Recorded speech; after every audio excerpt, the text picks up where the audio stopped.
ओम नमो भगवते वासुदेवाय। तो चलिए अब आगे सुनते हैं प्रथम स्कंद का 13 अध्याय, जिसका नाम है विदुर जी के उपदेश से धृतराष्ट्र और गंधारी का वन में जाना। सूत जी कहते हैं, विदुर जी तीर्थ यात्रा में महर्षि मैत्रेय से आत्मा का ज्ञान प्राप्त करके हस्तिनापुर लौट आए। उन्हें जो कुछ जानने की इच्छा थी वह पूर्ण हो गई थी। विदुर जी ने मैत्रेय ऋषि से जितने प्रश्न किए थे उनका उत्तर सुनने के पहले ही श्री कृष्ण में अनन्य भक्ति हो जाने के कारण वह उत्तर सुनने से उपराम हो गए। शौनक जी अपने चाचा विदुर जी को आया देख धर्मराज युधिष्ठिर, उनके चारों भाई धृतराष्ट्र, युयुत्सु, संजय, कृपाचार्य, कुंती, गांधारी, द्रौपदी, सुभद्रा, उत्तरा, कृपि तथा पांडव परिवार के अन्य सभी नर नारी और अपने पुत्रों सहित दूसरी स्त्रियां सबके सब बड़ी प्रसन्नता से मानो मृत शरीर में प्राण आ गया हो ऐसा अनुभव करते हुए उनकी अगवानी के लिए सामने गए।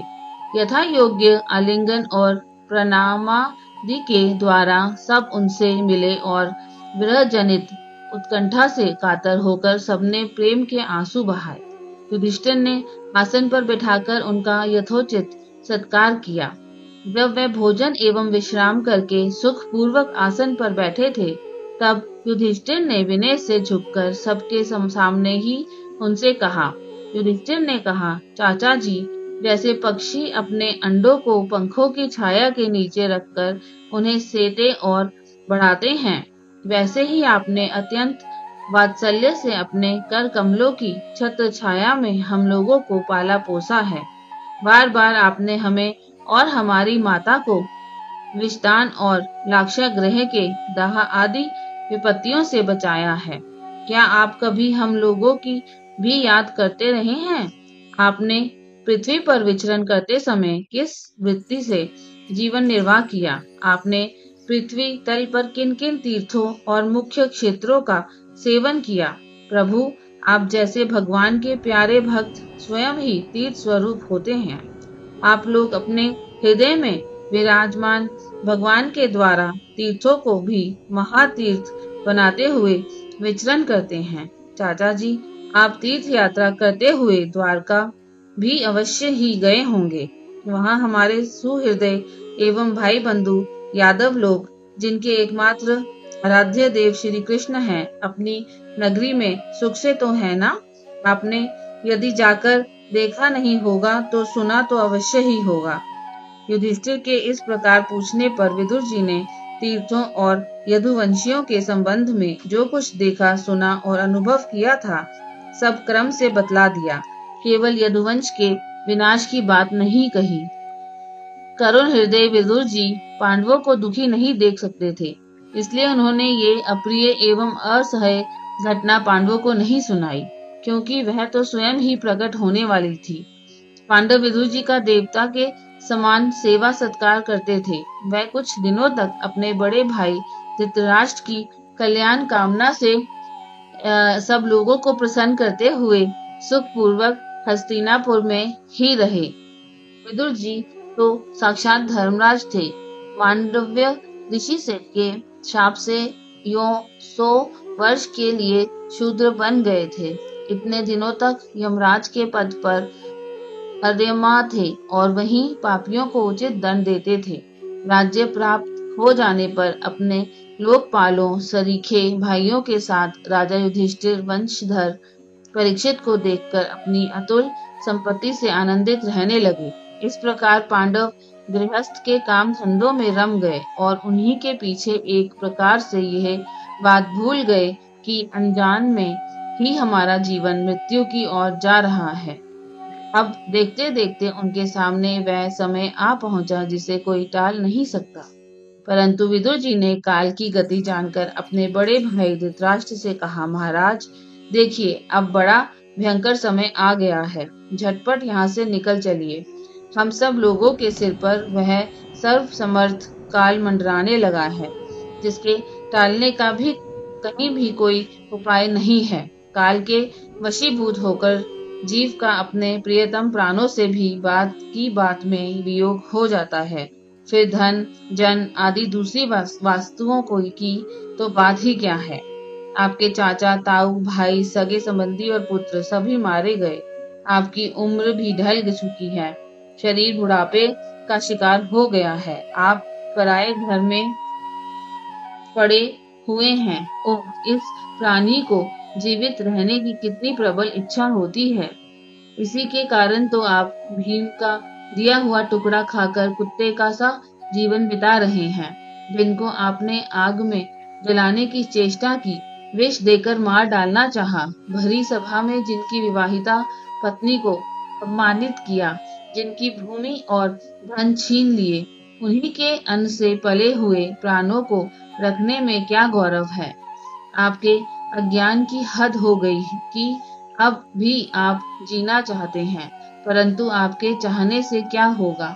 पुराने वस्त्र की तरह बुढ़ापे से गला हुआ आपका शरीर आपके न चाहने पर भी क्षीण हुआ जा रहा है। अब इस शरीर से आपका कोई स्वार्थ सधने वाला नहीं है। इसमें फंसिए मत, इसकी ममता का बंधन काट डालिए।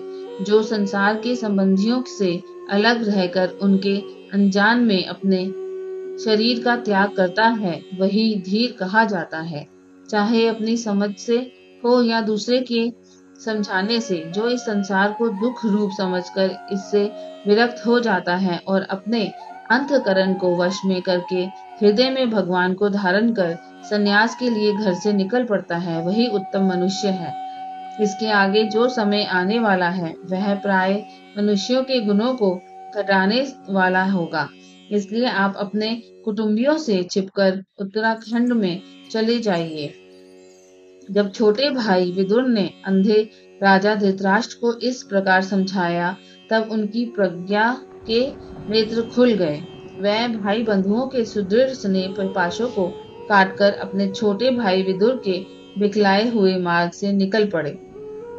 जब परम पतिव्रता सुबल नंदिनी गांधारी ने देखा कि मेरे पति देव तो उस हिमालय की यात्रा कर रहे हैं, तो सन्यासियों को वैसा ही सुख देता है जैसा वीर पुरुषों को लड़ाई के मैदान में अपने शत्रु के द्वारा किए हुए न्यायोचित प्रहार से होता है, तब वह भी उनके पीछे पीछे चल पड़ी।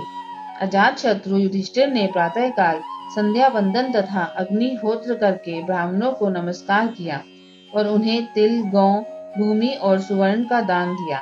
इसके बाद जब वह गुरुजनों की चरण वंदना के लिए राजमहल में गए, तब उन्हें धृतराष्ट्र, विदुर तथा गांधारी के दर्शन नहीं हुए। युधिष्ठिर ने उद्विग्नचित होकर वहीं बैठे हुए संजय से पूछा, संजय, मेरे वह वृद्ध और नेत्रहीन पिता धृतराष्ट्र कहाँ हैं? पुत्र शोक से पीड़ित दुखिया माता गंधारी और मेरे परम हितैषी चाचा विदुर जी कहाँ चले गए? ताऊ जी अपने पुत्रों और बंधु बांधवों के मारे जाने से दुखी थे। मैं बड़ा मंद बुद्धि हूँ। कहीं मुझसे किसी अपराध की आशंका करके वह माता गंधारी सहित गंगा जी में तो नहीं कूद पड़े। जब हमारे पिता पांडु की मृत्यु हो गई थी और हम लोग नन्हे नन्हे बच्चे थे, तब इन्हीं दोनों चाचाओं ने बड़े बड़े दुखों से हमें बचाया था। वह हम पर बड़ा ही प्रेम रखते थे। हाय, वह यहाँ से कहाँ चले गए? सूची कहते हैं, संजय अपने स्वामी धृतराष्ट्र को ना पाकर कृपा और स्नेह की विकलता से अत्यंत पीड़ित और विरहातुर हो रहे थे। वह युधिष्ठिर को कुछ उत्तर न दे सके। फिर धीरे धीरे बुद्धि के द्वारा उन्होंने अपने चित्त को स्थिर किया, हाथों से आंखों के आंसू पोंछे और अपने स्वामी धृतराष्ट्र के चरणों का स्मरण करते हुए युधिष्ठिर से कहा। संजय बोले, कुल नंदन, मुझे आपके दोनों चाचा और गांधारी के संकल्प का कुछ भी पता नहीं है। महाबाहो, मुझे तो उन महात्माओं ने ठग लिया।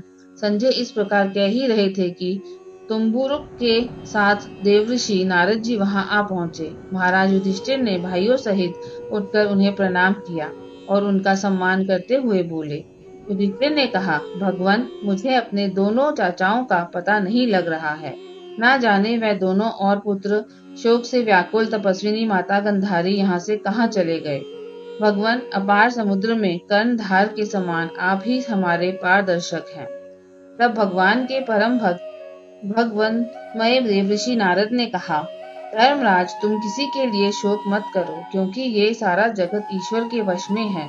सारे लोक और लोकपाल विवश होकर ईश्वर की ही आज्ञा का पालन कर रहे हैं। वही एक प्राणी को दूसरे से मिलाता है और वही उन्हें अलग करता है। जैसे बैल बड़ी रस्सी में बंधे और छोटी रस्सी से नथे रहकर अपने स्वामी का भार ढोते हैं, उसी प्रकार मनुष्य भी वर्णाश्रमादि अनेक प्रकार के नामों से वेद रूप रस्सी में बंधकर ईश्वर की ही आज्ञा का अनुसरण करते हैं। जैसे संसार में खिलाड़ी की इच्छा से ही खिलौने का संयोग और वियोग होता है, वैसे ही भगवान की इच्छा से ही मनुष्यों का मिलना बिछुड़ना होता है। तुम लोगों को जीव रूप से नित्य मानो या देह रूप से अनित्य, अथवा जड़ रूप से अनित्य और चेतन रूप से नित्य, अथवा शुद्ध ब्रह्म रूप में नित्य अनित्य कुछ भी ना मानो। किसी भी अवस्था में मोहजन्य आसक्ति के अतिरिक्त वह शोक करने योग्य नहीं है। इसलिए धर्मराज, वह दीन दुखी चाचा चाची असहाय अवस्था में मेरे बिना कैसे रहेंगे? इस अज्ञानजन्य मन की विकलता को छोड़ दो। ये पांच भौतिक शरीर काल, कर्म और गुणों के वश में है। अजगर के मुंह में पड़े हुए पुरुष के समान ये पराधीन शरीर दूसरों की रक्षा ही क्या कर सकता है? हाथ वालों के बिना हाथ वाले, चार पैर वाले पशुओं के बिना पैर वाले, और उनमें भी बड़े जीवों के छोटे जीव आहार हैं। इस प्रकार एक जीव दूसरे जीव के जीवन का कारण हो रहा है। इन समस्त रूपों में जीवों के बाहर और भीतर वही एक स्वयं प्रकाश भगवान, जो संपूर्ण आत्माओं के आत्मा है, माया के द्वारा अनेकों प्रकार से प्रकट हो रहे हैं। तुम केवल उन्हीं को देखो। महाराज, समस्त प्राणियों को जीवन दान देने वाले वह ही भगवान इस समय इस पृथ्वी तल पर देवद्रोहियों का नाश करने के लिए काल रूप से अवतीर्ण है। अब वह देवताओं का कार्य पूरा कर चुके हैं। थोड़ा सा काम और शेष है, उसी के लिए वह रुके हुए हैं। जब तक वह प्रभु यहाँ हैं, तब तक तुम लोग भी उनकी प्रतीक्षा करते रहो। धर्मराज, हिमालय के दक्षिण भाग में जहाँ सप्त ऋषियों की प्रसन्नता के लिए गंगा जी ने अलग अलग 7 धाराओं के रूप में अपने को 7 भागों में विभक्त कर दिया है, जिसे सप्त स्तोत्र कहते हैं, वही ऋषियों के आश्रम पर धृतराष्ट्र अपनी पत्नी गांधारी और विदुर के साथ गए हैं। वहां के त्रिकाल स्नान और विधि पूर्वक अग्निहोत्र करते हैं। अब उनके चित्त में किसी प्रकार की कामना नहीं है। वे केवल जल पीकर शांत चित्त से निवास करते हैं। आसन जीतकर प्राणों को वश में करके उन्होंने अपनी 6 इंद्रियों को विषयों से लौटा दिया है। भगवान की धारणा से उनके तमोगुण, रजोगुण और सत्वगुण के मल नष्ट हो चुके हैं। उन्होंने अहंकार को बुद्धि के साथ जोड़कर और उसे क्षेत्रज्ञ आत्मा में लीन करके उसे भी महाकाश में घटकाश के समान सर्वाधिष्ठान ब्रह्म में एक कर दिया है। उन्होंने अपनी समस्त इंद्रियों और मन को रोककर समस्त विषयों को बाहर से ही लौटा दिया है और माया के गुणों से होने वाले परिणामों को सर्वथा मिटा दिया है।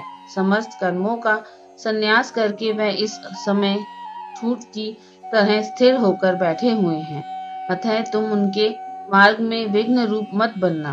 धर्मराज, आज से 5वें दिन वह अपने शरीर का परित्याग कर देंगे और वह जलकर भस्म हो जाएगा। ग्रह पत्यादि अग्नियों के द्वारा पर्णकुटी के साथ अपने पति के मृतदेह को जलते देखकर बाहर खड़ी हुई साध्वी गांधारी भी पति का अनुगमन करती हुई उसी आग में प्रवेश कर जाएगी। धर्मराज, विदुर जी अपने भाई का आश्चर्यमय मोक्ष देखकर हर्षित और वियोग देखकर दुखित होते हुए वहां से तीर्थ सेवन के लिए चले जाएंगे। देवर्षि नारद यूं कहकर तुम्बुरुक के साथ स्वर्ग को चले गए। धर्मराज युधिष्ठिर ने उनके उपदेशों को हृदय में धारण करके शोक को त्याग दिया। ओम नमो भगवते वासुदेवाय।